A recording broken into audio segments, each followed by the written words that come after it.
welcome Disney fans. Thank you for joining Team V24 for episode number 1 of the Wonders of the World podcast. My name is Kyle, aka 6bits Kyle over on Twitter, and today I'm joined by my co-hosts Chris and Reed. Guys, I think we should take a minute to explain to the listeners what exactly the Wonders of the World podcast is all about. Reed, what do you think? Explain Thanks, it? Kyle. Basically, it's the Wonders of the World. It's different discussion topics in regards to Disney parks and entertainment. We'll be discussing various topics from stuff like food, attractions, different places to eat food, different places to drink, and much more. And we're going to delve into just basically our top 5 favorites or discussion topics, and we'll kick it around to the table and kind of discuss each person's topic that they bring up. Yeah, exactly. It's going to be, we're going to each rattle it off. We got some listeners, some listener lists at the end here. So yeah, Reed, that's exactly right. Thanks for that. So today's show, we want to start off with sort of a broad topic to get a feel for the format, because this is sort of a unique podcast. There isn't many out there. I don't think there's any that does it exclusively a list format. I know some touch upon it and do it every now and then, but we're going to be exclusively a list podcast, and I really think that's going to be great for not only you, the listener, but for us to learn it. The format kind of goes is we don't tell each other exactly what our selections are. We just simply say it's top 5 attractions, guys. What are you thinking? And go from there. And then when we come to the panel, we're just going to rattle off. So it's going to be kind of cool to learn what everybody is. We kind of grow together and learn what everybody likes to do in the parks. So for episode 1, we're doing top 5 attractions throughout Walt Disney World. So Chris, why don't you go ahead, take it away, jump right into your list. What's the first one you have? The first one I have written down probably goes back to I started loving it at the age of maybe 6 or 7, and I hadn't been to Disney for the first time. My first time at Disney was when I was, I think, 12 or 13 years old, but my mom's friend had this VHS, I guess it was, and it was a Disney sing-along DVD, Disney sing-along, right? You remember those? It's a dinosaur now, huh? Yeah, totally. I keep wanting to say DVD, but it wasn't a DVD. It was a cassette VHS. And I would go down and I would watch this one every single time. I remember it had I think it had the Main Street USA, Walking Down the Middle of Main Street USA song on it. It had something with Country Bear Jamboree. Making Memories was on there. And the one after Making Memories was Grim Grinning Ghosts. And I fell in love with, and I know this was shot at Disneyland in California, but I love that song. I loved what I saw inside it. And then I remember going there in 1997 in Florida for the very first time and seeing the Haunted Mansion and knowing the song. I remember it after all these years and never really having a true love for the parks quite yet. And walking in and seeing that photo change Master Gracey as he kind of turns into the skeleton, and going in with the stretching room and then boarding the Doom Buggy and going through all those different rooms. It was just so cool. And there was something spooky, but yet kind of calming about it. Like it's, they're not out to get you in right. It's more of a relaxing tour through the dark with a couple little surprises, but I remember my parents telling me the story of when they went to Disneyland and they saw these ghosts going through tables in the ballroom, and it got to me. I thought it was so cool. So Haunted Mansion is the first one on my list. I love everything about it, from the newer queue that they put in to the upside down staircases that they have going on in there, and even the pet cemetery afterwards, which Mr. Toad I just think is it's a little bit cruel, I think, but Mr. Toad is in the pet cemetery at the end. The bride's ring is in the concrete, if you can find it, which I did one year. There's so many aspects of the Haunted Mansion that make it definitely on my top 5 list of attractions in Florida. And I'd have to jump in right there because that was obviously going to be one of mine as well, because I have fond memories of when I first went back when I was about 3 years old. I can't remember too much, but I definitely remember riding that ride. And considering that I was only 3, I actually enjoyed the attraction. And of course, it's gone through many changes since then. I make sure I now ride it at least twice. Maybe 3 times on my trips when I go through. The new interactive queue is really amazing. An interesting way to go about. I do appreciate the fact you can skip the interactive queue. If you've seen it once, you've seen it a million times. But the stretching room never gets old. And the whole, like you said, Chris, the song is very catchy and gets stuck in your head, and it's hard to get rid of. Yeah. This is on my list as well, obviously. It's certainly on my list. It's not my favorite attraction, but it is in the top 5 for sure. And Reed, sorry, Chris, I think you said something that's sort of along the lines. I'm not a huge fan of horror. I don't like the horror genre. I'm a big wimp when it comes to Halloween and everything that has to do with being scared. I don't get enjoyment like other people do out of being scared. I don't like it at all. But when it comes to the Haunted Mansion, there is something fun. I wouldn't say calming, but it's certainly fun for me. I'm almost looking what's around the next corner. You know what I mean? It's just it's something that just brings you right in. It's a full on experience. Like you said, it's in the dark. The music's fantastic, as you touched upon. The lighting is awesome. It's if you've seen an overhead aerial of it, and obviously we don't like to see what the actual magic and ruin the magic what the overhead aerial is. But if you've seen overhead picture of what the Haunted Mansion is, it's just a big warehouse, huge warehouse, and it's incredible the size and to see what they put in this area. And when you actually are on the attraction, you can't even imagine what.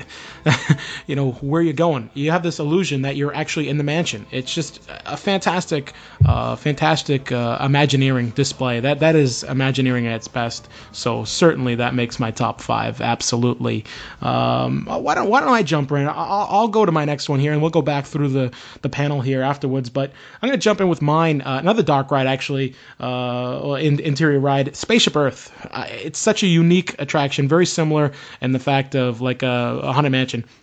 Really great Imagineering going on there. Obviously, they've gone through a lot of changes with commentary and changing who does the voices, and certainly some updates along the way. But even in the current form, I still really, really enjoy it. I do like the fact that they brought a little interactiveness with it. They have the digital screens now where you can type in which future you want to have and stuff like that.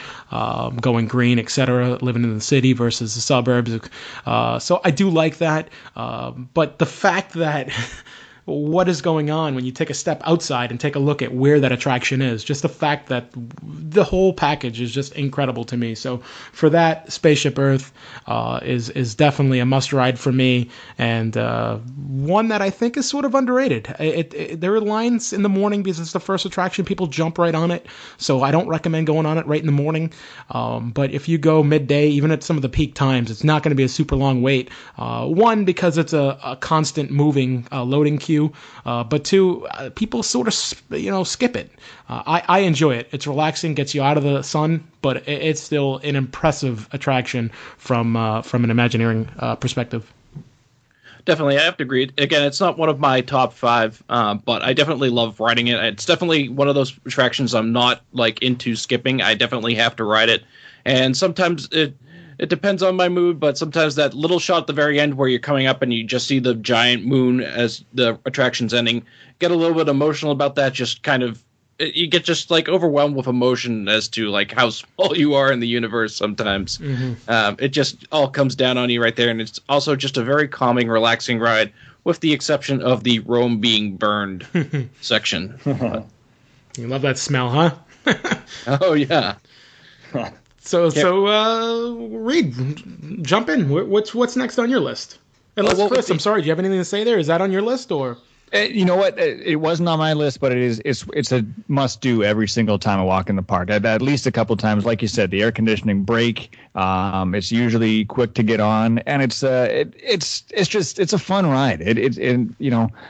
There's so much history to it as well. I like looking at the pictures of when it was being built and that, and just to think of all that at the end when they're making your little video for you there. It's just it's a classic. It is a classic. It's hard that it's not on my top 5, but it's like top 6. Reed, where are you going?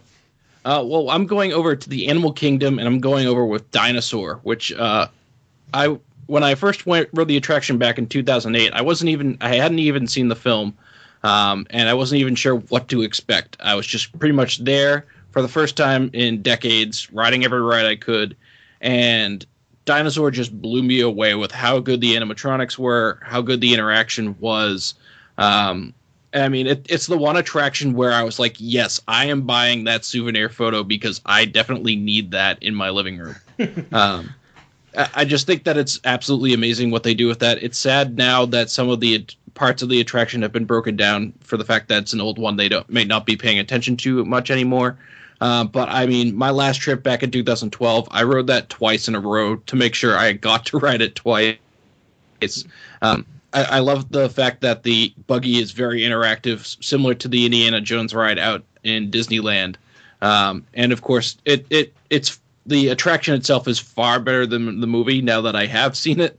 But I'm glad that they're keeping it up and keeping it running, because it'd be a shame to them to either reimagine or take down this ride, because it's such a wonderful attraction. And it, compared to the Jurassic Park ride over in Universal, it's much better of an experience. Yeah, I agree. It's not on my list. I didn't even actually consider it, Reed, but now that you talked about it, I've said it on V24 ADR before. I happen to love the attraction. It's one of my favorite rides. Definitely not top 5. I think, Chris, I guess I can say that it may be my top 6. but yeah. Oh, really? Yeah. I love this ride. I really do. I think we may do an underrated show in the future. As I said, the opportunities are endless when it comes to this kind of format. That's the beauty of this kind of show. If you have any suggestions out there, certainly tweet us at V24Wonders or hit us up on Gmail. Send us an email. It's V24Wonders@gmail.com. Give us a show topic if you want to talk about something, an underrated attraction. I think Dinosaur certainly it would be probably my number one underrated attraction, or close to it, just because it's set in the back of Animal Kingdom. Not many people go back there. It's not the best attraction for young kids, obviously. It's a little bit scary. It's in the dark. It does bounce you around a good amount. But man, like Reed, like you said, that first time I went on the ride after I've been on it many, many times as a child, but I took a few years off between my teen years and my adult years going down there. And my first trip as an adult, I completely forgot, and I was taken by surprise by that T-Rex and the ride photo opportunity. And Reed, like you said, I have one in my living room. It's the only attraction photo I've ever bought, just because it just caught me by surprise.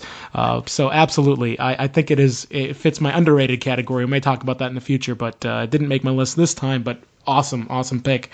Definitely. And I think that one of my favorite parts, well, obviously I wrote it again in 2012, knowing that the Carnotaurus picture moment was coming up. But what I hadn't remembered is there's a portion where it comes like almost charging at you on the left side. Mm-hmm. And I found that far more terrifying than any other point when that thing showed up during the attraction. So if you're looking to give someone a bit of a fright, get them to sit on the left side of the Time Rover and just wait to see their reaction when that thing comes charging to the side. Yeah, absolutely. Chris, where are you going? You know what? I'm kind of laughing in silence here. The Dinosaur is not one of my favorites. It scares the heck out of me. Not many attractions do that. If any else, that one just really gets to me, and I admit I avoid it. I haven't gone on it in years, and I'm happy about that. I totally appreciate the work that has gone into it, but I can't do it. I can't do it. I think it's because I can't memorize how it goes, because it's so bumpy and flashy and all these things happening at once. And it's a little too much for me. So Dinosaur, I appreciate it, and I'm glad that people have a good time on it. That's because they're doing it, because I can't. I just can't do it. But I guess speaking of kind of attractions that have like a scary feel to it, well, let's go over to the Hollywood Studios. And I got to mention, of course, the Twilight Zone Tower of Terror. This has been one of my favorites since my first trip in '97. From the time we went in the library for the first time, we had no idea what was even going to happen. My dad thought the floor was going to drop in the library without it even, like, we're not even buckled into anything. We're not going to free fall us like that. He was terrified. He actually didn't go on it until our next trip. But I think, everything that ride brings to the table. I'm talking not just the fall. I'm talking everything before that. From the second you step in that queue, you are immersed in that 1930s kind of like an old abandoned hotel. They've captured it perfectly. The Imagineers have done a ton of work on that attraction with the overgrown plants in the walkways, the mist, the music, the haunting music that we sometimes play on V24 as well. The old fountains, and then the lobby that it looks like is just being abandoned. Everyone just got up and left, or they vanished, one of the The Imagineers have done so much in that attraction. It is such it's an amazing attraction. It's huge, and I think everything. And I haven't even touched on the actual ride part yet. When we get to that, the hallway and the holograms, and then I remember the feeling that I got when we went on it the first time, and your elevator starts going down that hallway. It's like, where are we going? We were supposed to just drop. Like, it's unreal, and the different drop sequence every time. Everything about that attraction is just so cool. So they've done so much work on that attraction, and it is such a massive beast in the studios. I love it. It's easily on my top 5. Definitely. I rode that for the first time actually back in 2012, because in 2008 I just didn't have the courage to get up onto it. And back in 2012 I did go on it, but I think what kind of does take away a little bit from the ride is when you have the whole chicken out phase on your elevator, which drove me insane, absolutely insane. We had about 5 different people, 5 different times try to get off. Because I had only known about how it worked through documentaries and stuff that they show on. And basically, on the documentaries, it showed a cast member that's saying, "Do you have any questions, comments, or concerns?" Slams the door and goes, "Too late," and walks away. Which is what I assumed was like, it's just to put, like, there's nothing more fearful than not only are you going to be dropped in an elevator, but a cast member suddenly does not care whether or not you want to be on. That was not the case when I went on. 5 different people went off. It kept going in and out, and I don't know if everybody out there is familiar with going on the attraction, but every time someone gets off, they have to recheck the seatbelts. So this happened 5 times, so it built up the anticipation, and then we finally did the drop, and I was more nauseated than having fun. So not one of my top 5s, but I would probably give it another shot the next time I go. Yeah, I absolutely recommend you doing that, Reed. Now that you know what to expect, hopefully you'll be able to control your emotions a little bit, or at least be a little bit more comfortable on the ride. Is hard as that may be, but Chris, yeah, this is on my list. I love the Tower of Terror, and I think the reason is the ride itself. I don't mind thrill rides. It's not my favorite style of rides, but the reason why I don't mind this particular free fall ride is because it's enclosed. I can't see the ground when I'm going up. Like, if you go to your local Six Flags, more than likely they have a similar ride to this where you go up and it shoots you down, or shoots you up and then back down. That scares the living daylights out of me because I can see the ground. It's like I don't like the visual of me seeing the ground as I'm flying, 50 to 60 to 70 miles per hour straight at it. That again, I don't like that feeling. But something about being inside at the Tower of Terror, I kind of lose that. Like, I get so involved in the story, like you said, Chris. It starts way back in the queue. As you progress the overgrown landscape, the mist, as you get up to the little fountains, if you've noticed, the fountains are they're empty, and that's part of the story. It's not because there's no water flowing to it. That's intentional. It's supposed to look a little bit like abandoned or run down. You mentioned the lobby. The lobby is probably one of the most well-themed areas in any of the parks. I mean, the attention to detail is incredible. I guess every now and then they'll randomly select people to go through a little tour with a cast member to go through the lobby there, and they'll explain some of the secrets. And from that meeting last year, I read a little blog or something. I can't remember who it was, so I apologize for not giving credit. But there was a blog that somebody happened to get selected to go through the lobby, and the cobwebs. And I think it's the same over Haunted Mansion. They noted they use like a hot glue gun for the cobwebs, and they redo that like every 2 months or something like that. So all that is hand done. That's not just thrown about. Everything's done with the incredible attention to detail. And that particular lobby, you have, if you look like at the chess, there's a couple seats with people playing chess. You'll see like a couple of pieces, like there was a move. Actually, the game was still in progress. There's the glasses on the desk at the lobby. There's just so much detail. Like, I seriously will sit there and take pictures or take it all in. And I'll let a couple of people go by me because I know we're not too far from the ride at that point. Just to take it all in, because that particular lobby is just incredible. The detail is just amazing. And the music, I personally love the music. I know you guys do too.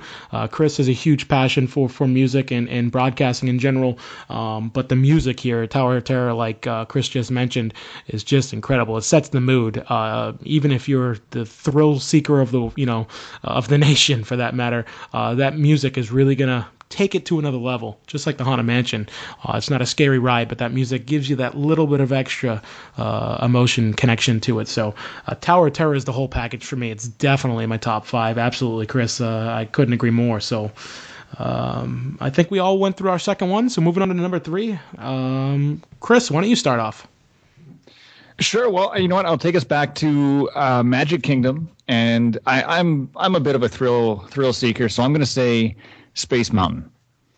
And I think in the past couple of years, they've added those little enhancements. I'm not talking about the interactive queue. Actually, I don't really care for the interactive queue. I find the queue is never that long when I go there, so it's just like you have to go past people playing those space video games. So I'm not a fan of that. But the actual attraction, it's incredible because, running V24 radio, and we're all about the sound and the music. The sounds on Space Mountain, I think, that they've added in the last couple of years have really enhanced the experience. It's more than just a roller coaster in the dark now. There's, every time you go around a corner, they have like a speaker in the middle there. So every time you go around a corner, you hear like a swoosh kind of noise. And it almost makes you feel like you're going faster. I'm not sure. Maybe it's just my brain, but I think that's what they're trying to go for, is that you just went a lot faster than you think you did. And there's at one point near the end of the ride where you're kind of going in 2 or 3 circles, not a super tight loop, but you're going in a circle, and they have speakers in the middle of that. And as it goes around, and as you're doing these circles, it kind of sounds like this, like,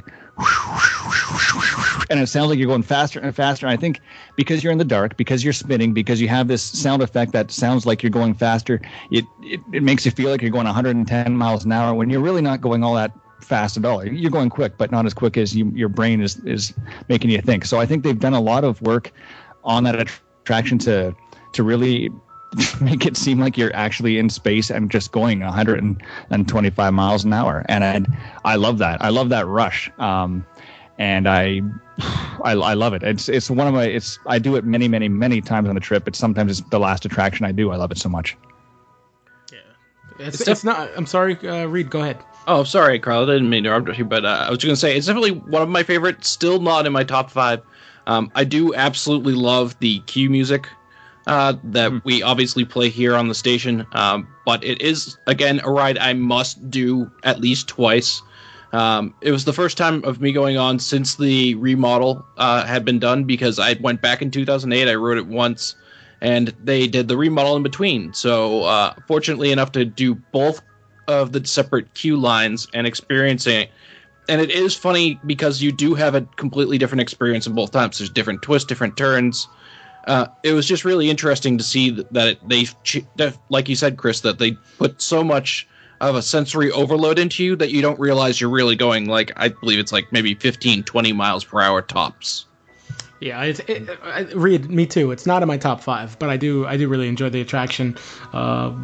Star Tunnel music, so the queue line, sort of as you go down the first steps and you start going through the tunnel, as the ramp starts inclining up. It's known as a Star Tunnel, and there's the Star Tunnel area music. It's my favorite piece of music anywhere. It's just so perfect. The temperature in that little tunnel, the low lighting, the sort of star like abstract type things going on the walls. Just everything about that little area just is awesome. It's one of my favorite places to just sit back and close my eyes and say, wow, this is just, I'm here. That is just one of those moments for me. And I think we all have different places that you get that feeling. But the Star Tunnel to me is just, I love it. It's just something so small, but it connects to me, and that's the beautiful thing about the Disney experience. It connects a little bit differently to everybody. But the ride itself, I mean, yeah, I love the roller coaster. Chris, you mentioned the music. I'm not a huge fan of the new music. It's in some parts, it's sort of like the techno beat in the background. Sort of reminds me of like a local carnival with the like dance beat going on. I'm not a huge fan of it, but that the little circle slash cylinder like spin at the end, the downhill there, I agree with you. It's like it almost sounds like sirens are going off, like an air raid siren. Yeah, like, yeah. Man, it's great. That really, I love that part of it. But just the general background music of the ride, I'm not a fan of. But it doesn't take away from the attraction. It's still really fun, and I always go on it, certainly. So no, it didn't make my list. But Reed, why don't we go ahead? What's your third pick here? My third pick would be, we're going back over to Animal Kingdom, and that would be Expedition Everest. Definitely a great thrill ride. I think it's one of my favorite roller coasters in the Disney parks in Disney World. I definitely love the fact that it goes up and goes backwards and goes all around, and then of course there's the Yeti at the end. I think it combines kind of like the big. If you took Big Thunder Mountain and made it into a little bit more thrilling ride, that's a little bit how it is. And of course, Big Thunder Mountain's one of my favorites as well. But sticking on topic, I just love Expedition Everest. The queue line is quite amazing, and if you look at certain documentaries, you'll see the details they put in of the history of the Yeti, the history of the Everest, and the T-trains, and all little details that they went into and little intricacies. And then, again, it's another attraction with details that you're not going to notice all the time, but if someone tells you to look for them, like when the train stops where the broken tracks are, if you look around you can see that there's claw marks and footprints and stuff like that from the Yeti that you may not catch because you're trying to actually look at the view the first time you actually run through the attraction. But it's definitely one of my favorites. Again, another attraction when I went in 2012, I rode twice. It's really something that I absolutely make sure to go to, and it's a great one to go to at the opening of Animal Kingdom, because usually everybody's rushing over to Kilimanjaro Safari. You can usually hop right on without a problem on Expedition Everest. Yeah, it holds a lot of people as well, so the queue line does move. They usually have a couple of trains going on, and it's a big train. It doesn't make my list. I do like it. I don't like it as much as some. The queue line is one of the best queue lines, and I can guarantee you in the future for you listeners, best queue line, top queue lines is certainly going to be a list we're going to cover in the future. It just shows you the wide range of opportunities and the endless topics we're going to cover here in this podcast in the future. So, but Reed, the queue line certainly is part of the attraction. Today we're covering attraction. I certainly appreciate that queue line. It's one of my favorites. But the ride itself doesn't quite make the list for me. Certainly unique, whether you're going down backwards. Like you said, I wish the Yeti worked, worked period for that matter. I was fortunate to see it in action once or twice, but it's still it's a little less than a coin flip at this point. But yeah, it didn't make my list. Chris, what do you think? Did it make yours, or what's your thoughts? No, you know what? It didn't make my list. Yeah, the Yeti, I think I saw him move in like 2007 or 8. I think that was it. It's just being the standstill giant Muppet-looking thing when I've been there. As much as I said I'm a thrill seeker and I love roller coasters, I didn't want to fill up my top 5 with strictly roller coasters. Otherwise, I would have. So I'd say like honorary mention, not one of my top 5, but it is a must-do every time I'm at the park. Yeah. Yeah. Well, where are we going with your next pick here? Did we already cover your third? Yeah. Okay, yep, so you got mine. It's me. Sorry, it's kind of tough moderating this when we're talking about such awesome attractions, getting caught up in this all. But I'll jump into mine. I'll jump into to read what you were saying there. Kilimanjaro Safaris. We're going to stay in Animal Kingdom. Kilimanjaro Safaris for me is certainly one of my favorite attractions in the parks. It's just a sort of a one of a kind thing. I mean, I don't know if I'll ever be able to get to an African safari or anything like that. So this is as close as I'll get. I know Six Flags in New Jersey has a very similar one where you're able to drive your own car. They don't have the same animals. You don't have a very well and professional tour guide with you. It's a very different situation. I haven't been in the one in New Jersey for a very long time. I was a little kid when I went on that one, so I can't really recall everything, but it's a completely different experience. The safari is it's a different ride every single time, which makes it 100% unique. And for those of you who haven't been on it, which I'm sure everybody has, but literally every single time an animal may be slightly in a different position, or for instance, my last trip was September 2013. we were stopped and there was rhinos fighting. They were literally spearing each other because there was a mother protecting a baby rhino, and there was the mother rhino fighting with another adult rhino, and there was blood. I mean, there really was. It was just apparently the driver had said this was only one of two times they've ever seen that happen. We all know the lions can be very difficult to see. Most of the time they're sleeping or laying down and very far back, very difficult to see.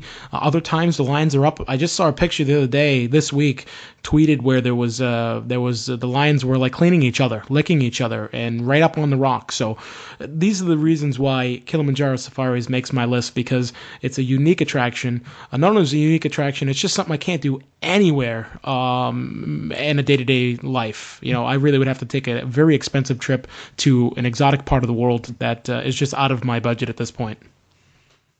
I mean, it's not in my top 5, but I absolutely it's another one of the like we've been saying all along. It's a must do, and that's pretty much will probably go along with just about every attraction. I think we should do more of a list of what we don't like to do, because if we do a must do list, it will be 100 attractions long. But I do enjoy it. It's definitely the reason why it's not in my top 5 is because, like you said, Kyle, you can see amazing scenery and animal interaction on it. Other times you could see practically nothing because either the animals are too far away, or they're sleeping, or they're in an awkward position where you can kind of see them, often in the distance.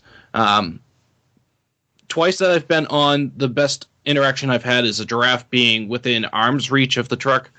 Of course, the thing is that also causes a conflict of interest for the driver, because they have the option of either driving by really fast or waiting and seeing maybe if they'll pass. But then, of course, they're holding up the rest of the queue by doing so. So it must be very difficult for the drivers to really make judgment choices at times like that, because I'm sure it disappoints guests that they're not going to slowly drive by so they can take that perfect photo that they want of the animal. But at the same time, at least they have the best interest of the animals first. Yeah, and that's the whole park, you know, with the Conservation Society donation for the pins, the paper straws. You know, they really do a good job. Animals certainly are the first focus of that park, and I really do like that. I love Animal Kingdom. It's a different topic for a different day. It's one of my favorite parks. Not my favorite, but I give it a lot more credit than a lot of people do. I do spend a lot of time there. I do love the environment, the feeling, the music's fantastic, but just the whole atmosphere is awesome. I do love Animal Kingdom. But Chris, thoughts on the Kilimanjaro? Is it in your list or anything else? Yeah, you know what? It's not on my list. Again, it is a must do, and I don't spend that much time in Animal Kingdom. Even if I'm there for a week or 5 days, it doesn't really matter. It's just I'm there the least, probably one day, probably half a day or a little bit more than that. I do Kilimanjaro Safari. That's a must. And then maybe, Flame Tree Barbecue and Festival of the Lion King if it's around, and that's about it. But yeah, it's been really cool, some of the experiences you have on Kilimanjaro Safari. I think the closest I got, I was in the very back of the vehicle, and a smaller, I guess I should say, rhino kind of like walked right past right after the vehicle. I mean, I probably could have, reached out and touched it if I wanted to. It was that close to the vehicle. So getting that close to wildlife like that, I think is pretty awesome. But it's not on my top 5. But again, though, it is a must do when you're down there. Jump right in. Where are you going next? So let's you know what, this was a tough list to do. Only 5 attractions. I'm gonna go with Magic Kingdom Splash Mountain, specifically the nighttime experience of Splash Mountain. I know it's all indoors, except there's something that I've experienced with Splash Mountain at night, I think, that makes it kind of unique. Usually there's no queue from when I've gone on it. There's no one waiting. You can hop on it and go again and again and again. There was one instance where they said, "Do you want to just go on again?" And they just pressed the button. I said, "Sure." And I was in a log by myself. The person I was with just didn't want to ride it. They didn't want to get wet at the time, but I have, again, distinct memory from when I first went in 97 with this attraction. It's that I think if I say the Splash Mountain smell, you all know what I'm talking about. Mm-hmm. Yeah, of course. So, and it's funny because scents like that kind of stick with you. When I'm here in the city, way up in Canada, and I'm walking in a building, and all of a sudden something smells like that, I'm immediately like, "Hey, Splash Mountain!" And it's those little things that have kind of stuck with me all these years. I like the story. I don't mind the songs. I like the water concept that you're on a log going through the water. And then, of course, the big fall into the briar patch at the end at night. I think when you come to the top of it, when you're just coming out, about to go down, and you see the Magic Kingdom all lit up, you can see any point of the Magic Kingdom and beyond. Contemporary, all of these cool things. It is a really cool sight. I know you only see it for like 3 seconds at best. But there's something really cool about that. And I'm not afraid of getting wet at night. I don't care if it's cool, weather's not the greatest or whatever. From my experience, you don't get soaked on that attraction. You get wet. Let's face it. Your shirt might get a little bit wet, but you don't get completely drenched like you might in Animal Kingdom over there with Cali River Rapids. So it's a good long attraction. It's probably 12 minutes if you make it through without stopping once. And it's always been a favorite. It's always been a classic. I love it. Yeah, this is on mine. Reed, is it on yours? It is not, and mainly because of the changes that they've made to the attraction. That would be thank you to the young people out there that enjoyed standing up in the logs and causing problems. They now have the lap bars that come down, and I'm actually, just like Chris, I'm very tall, but I'm also a big man, and unfortunately, the lap bar gets forced down, and I was so cramped on my ride in 2012. I'm like, I am not going on this again unless I just absolutely feel like I must have to, because I'll bring my daughters and they'll want to go on, but otherwise I would probably avoid this ride like the plague. Wow. Jeez. Chris, I'm with you, man. There's a lot of love for this attraction. I know it's a very the concept with the log flume, any amusement park pretty much, including carnivals, have one log flume or another, some form of variation of this ride, but they take that concept and make it into a complete show, complete attraction. And I love it. I love the music. I love the story. The queue's really, really cool. I love the loading area. You load in like an outdoor area, like it's open air, but the queue just before it is covered. Half the attraction, 3/4 of the attraction's covered. It's really, really cool. I love, there's always something new you catch. But talking about being wet, I agree with you. It's not that big of a deal. I get a little bit more wet than I would like, but it's not anything crazy. It's not something I have to put a poncho on or anything like that. Yeah. Believe it or not, I seem to get more wet on, there's like one part. So after you go down the big drop and before you get into the finale scene, you're outside for a little backstretch, and there's like a waterfall on the right-hand side. And you always get log jammed right there. You always do. There's a sensor there that stops the conveyor belt, and you always get stopped there. And I always get that damn waterfall, excuse my language, but I always get soaked right there. And it's such a pain. I'm telling you, it's like you're just constantly in the splash for like that 15, 20 seconds. And I'm telling you, I get more wet there than I do on the hill. And trust me, if there's anybody out there listening that is not familiar with this area, don't sit on the right-hand side. Sit on the left and you'll be okay. Okay. That's a tip for today, And I do have to clarify, I don't hate the attraction. I can't enjoy the attraction like I would like to with being so uncomfortable with the bars. If they maybe adjusted them slightly, I'd probably enjoy it more. And also the sad part of the fact is that some of the attraction has been broken down the past couple of years, and they haven't taken great care of it. I believe even right now it's under maintenance for some issues or something like that. It is. It is. Constantly seeing that it's closed. And that's during a peak season, so they must really be trying to refurbish it. There's one other spot, Kyle, you mentioned with the waterfall, where you might get a little bit more wet than you would on the huge drop. When you come across the front of the attraction when you're in the log and you look to your right and the big drop is there before you start to go up the hill, and so the huge drop would be to your right. If you get stopped there, sometimes it depends on the season and the weather. If those water cannons are on, right when you said it, I had bad flashbacks. You're absolutely right. No, that is where you will get soaked. And I've I've been on that so many times now that I'm like, oh no, we're stopped.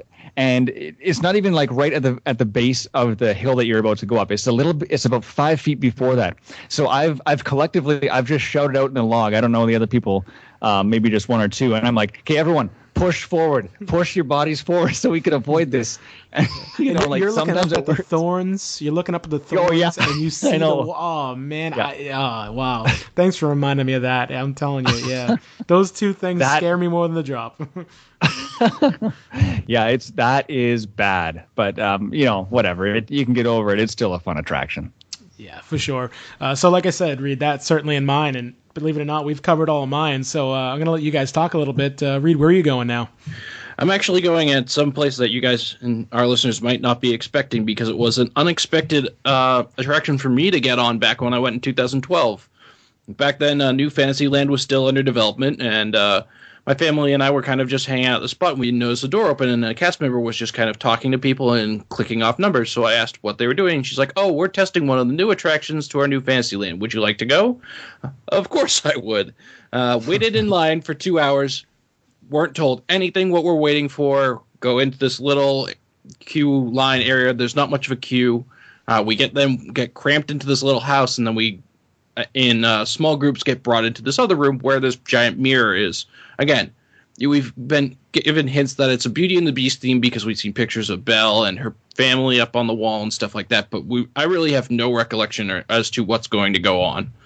I thought it was maybe just one of those type of attractions similar to the old Narnia and Pirates of the Caribbean attraction over in Disney Hollywood Studios, where you kind of just interact with a screen for a bit and then you exit. So then, of course, not to spoil it for our listeners, magic happens, and then you go into the Beast's castle. When that happened for me, I don't know if I think, Kyle, you said you went on it when you went on last? Yeah. Oh, yeah. I went my last trip. It was the first time I've been on it, and or experienced it, I guess I could say. I loved it. Yeah. What are you asking specifically? Well, basically, no, I'd had zero expectations whatsoever because it really wasn't talked about online as much at that point. And when the magic happens to where you go into the next area, my jaw just dropped. I'm like, how did they just pull that off? I have no idea how they pulled this off. How you suddenly go from one tiny little room into this big open area. And that's tiny room. That's a tiny room, too. It's a tiny room. And, of course, I'm talking now about Enchanted Storytime with Belle. If you're with little kids, this is a must-do attraction, and you should really, really be ready to try to be part of the group, because that's what I did the second I saw everything else. You're brought into the next room where I don't know the name of the character, but it's the big cupboard from the Beauty and the Beast. Probably the best animatronic I'd ever seen at that point ever in any Disney attraction. Just the facial movements and the expressions, everything was perfect. And then actually I got chosen to be part of the little play that they put on. And you get brought into another room, which is supposed to be the library of Belle. And there you're greeted by Lumiere, who is, again, one of the best animatronics I've seen in a long time at Disney World. And the whole interactive story and being part of it, and then family members taking pictures, and you get to have your own personalized picture with Belle. It's a really, really nice and refreshing experience.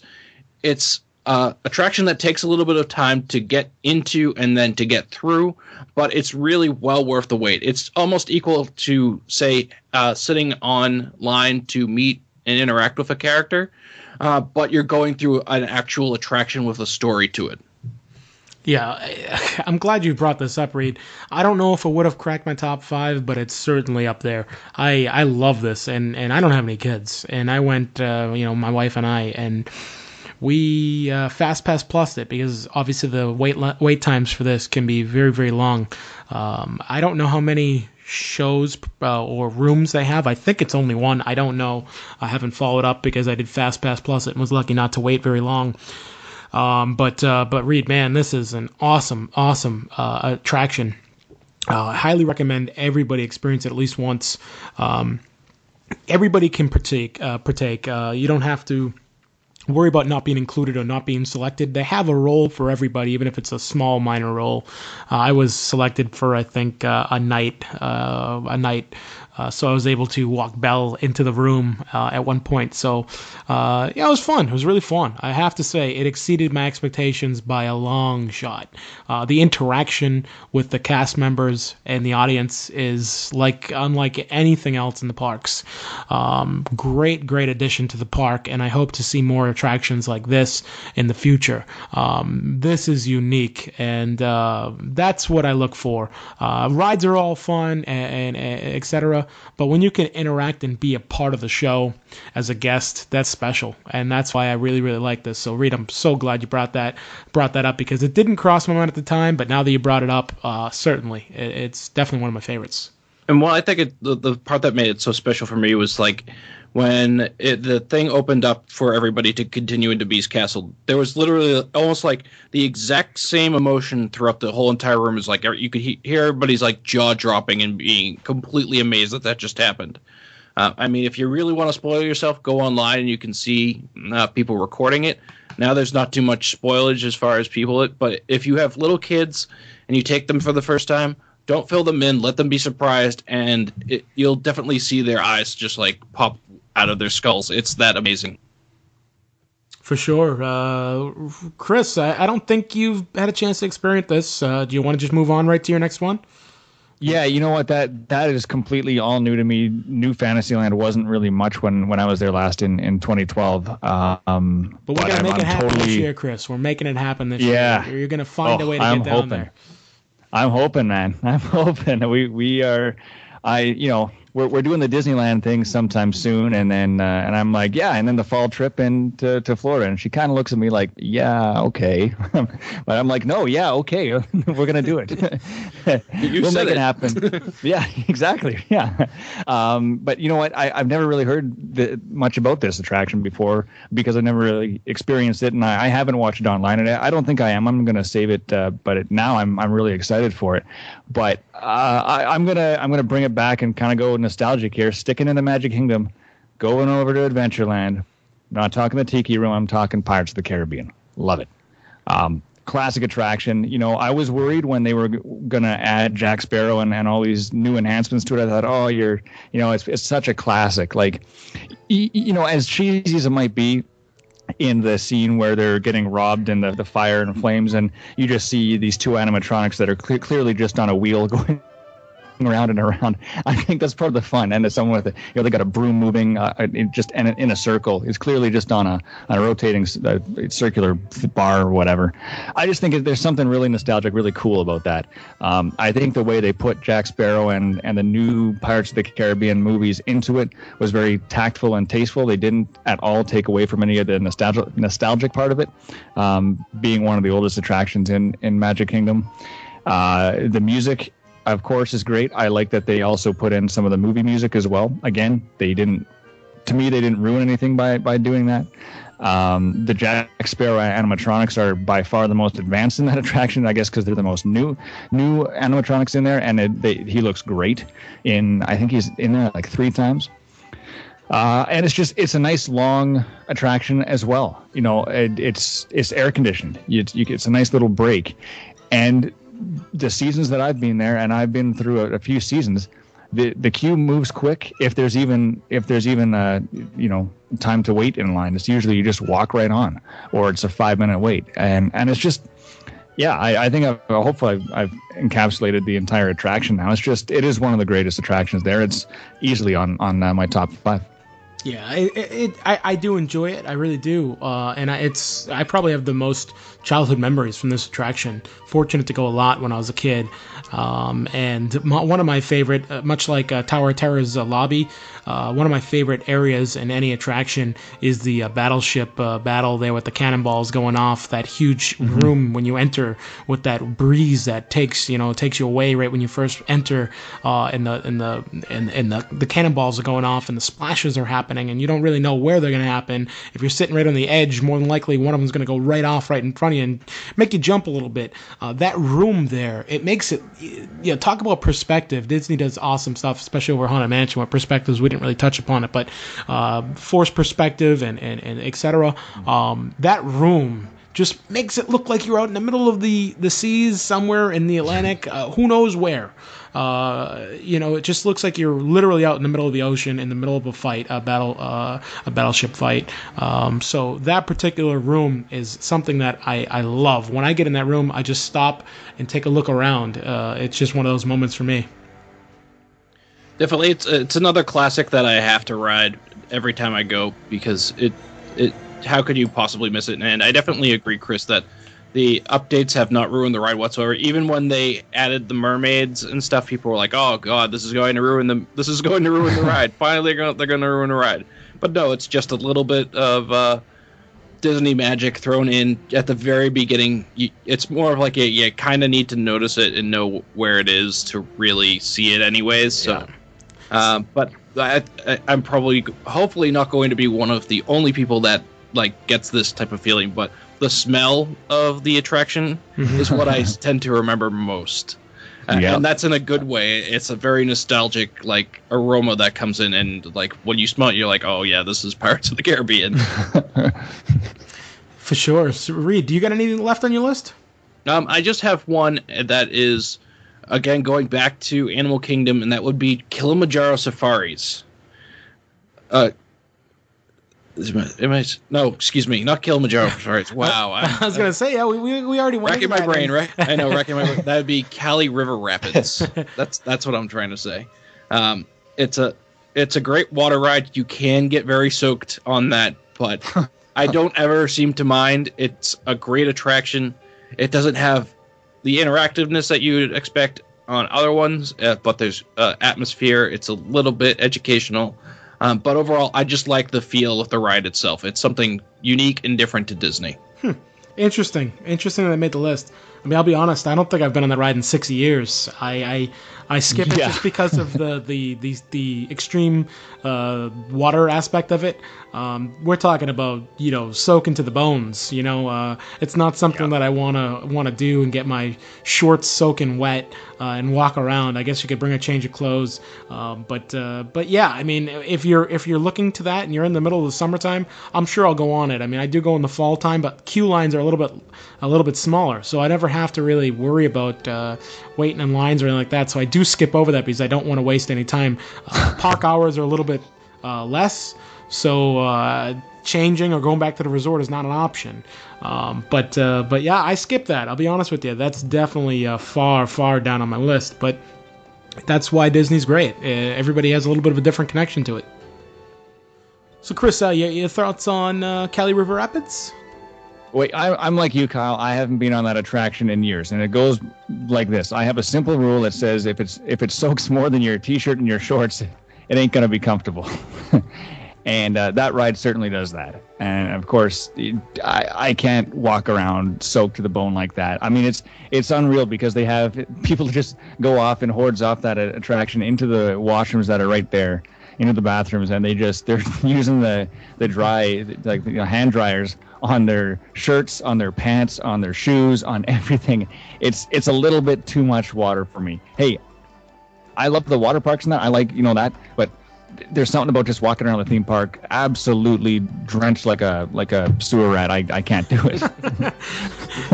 Those have to be the worst bathrooms in all the parks. I know. I mean, my local amusement park around here, we have a ride that's one of those rides where you go up a hill and then down a hill and creates a huge splash. People stand on the bridge and you get drenched. And there's the bathroom right next to those as well. And it's the worst bathrooms in all that park. So yeah, it's just avoid that bathroom. But Reed, like I said, I mean, hey, if that's your thing, it is a cool ride. I did enjoy my time on it. It's just I don't like walking around wet. So that's sort of why I don't like it. Knock on wood, I've never been soaked, but I love just playing. I guess I'm kind of a devil's advocate. I like playing Russian roulette and hoping I'm not the one getting soaked and I can watch other people getting soaked and you just make to a my good own point. amusement. That's the thing about that ride is like half the raft will get soaked, and the other half may just have a couple like Splash Mountain splashes. Yeah. It's really crazy, that ride. You may get very lucky and not get wet, but you better hope nobody's at the end of that squirting you. They have those little not water cannons, but they have like water squirt guns at the end where people outside of the ride can squirt you as you go by. So watch out for those too. But yeah, I mean that certainly wraps up episode 1 here. We certainly gave you our top 5 attractions here in Walt Disney World. Great show, guys. We went into a lot of detail, more so than I actually thought, and I think the listeners will appreciate that. I really had a good time. As you could tell, I lost track of the numbers, and that's a good thing. You know, it means we were having a good time. But we want to hear from you. Follow us over on Twitter. It's V24Wonders. It's at V24Wonders. Follow us there, and you'll hear next week. We're going to tweet out what show we're doing. We want to hear your list. And speaking of your lists, we've already had a lot of interaction on Twitter over there, which is great. I love the interaction on Twitter. We all do. So we're going to jump into a couple of those lists now. We'll promise to read a majority of those. I don't want to promise everybody, but send it to us. We're going to try to get everybody on if time allows it, but we're going to read them right now. So it's M. Hawley 579. His list is Haunted Mansion, Splash Mountain, Tower of Terror, Everest, and Spaceship Earth. We touched upon all of those, every single one of them. So it's a great list there. Spaceship Earth, you're with me. So I definitely agree with that. At Dole Whip Daily says Everest Pirates Star Tours.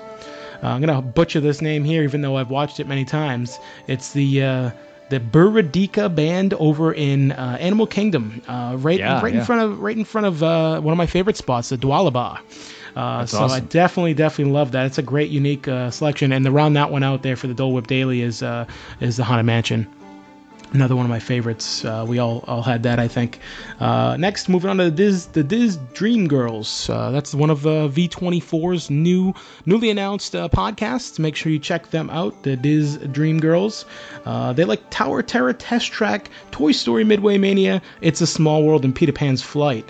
So a really cool mix there of old and new. We got some real classics there from Magic Kingdom, mixed with some new school stuff. Really cool list there.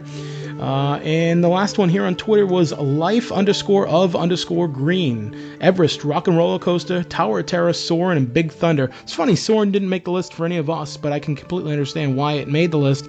But looking at your list there, Life of Green, all thrill rides. So I can see you're a thrill ride junkie, and there's nothing wrong with that. We certainly all had nothing at all. We all had a little bit of that there. So really cool list. We really appreciate all of you listening. And anybody else, if you didn't get a chance to tweet us, keep an eye out on Twitter at V24Wonders and tweet us your list next week. We'll let you know what the topic is, and we'll try to get them on the air. And basically wraps it up. Like I said, if you have any show suggestions, we're always available via email. It's v24wonders@gmail.com. Catch it over on v24radio.com. We're going to be Mondays 11 a.m. and 3 p.m. So Mondays 11 a.m. and 3 p.m. on v24radio.com. You can check it out on the TuneIn app if you're on the go and you don't have access to a computer. We have a bunch of other options. You get a Windows Media Player, etc. Also, we're going to be on iTunes. We're going to archive this on iTunes, so if taking it on the go, download it to your iPhone, Android, iPod, or any other mobile device, or iPad, tablet, whatever. Find us on iTunes. We're going to be archived there as well, so download us. Give us a 5-star rating over there. We certainly would appreciate it. But guys, I don't know if you have anything else to say, but it's been a great first episode. Looking forward to many, many more.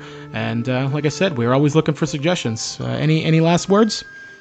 I got to say, you know what? It has been, it was so hard to choose a top 5. Like, there are so many honorary mentions. It's ridiculous. But, you know, that's part of the challenge. And I think that's what makes this a fun show is we've got to really narrow it down to what we absolutely like the best. And I love that there was all this interaction on Twitter as well. That is cool that people send in their lists. And I know I'm sure it's not easy for them either to pick 5 when there's 4 theme parks and beyond. That's a tough thing to do, but it sure is a lot of fun. Trying to think of which ones make that top 5. Absolutely. Read anything? Any last words?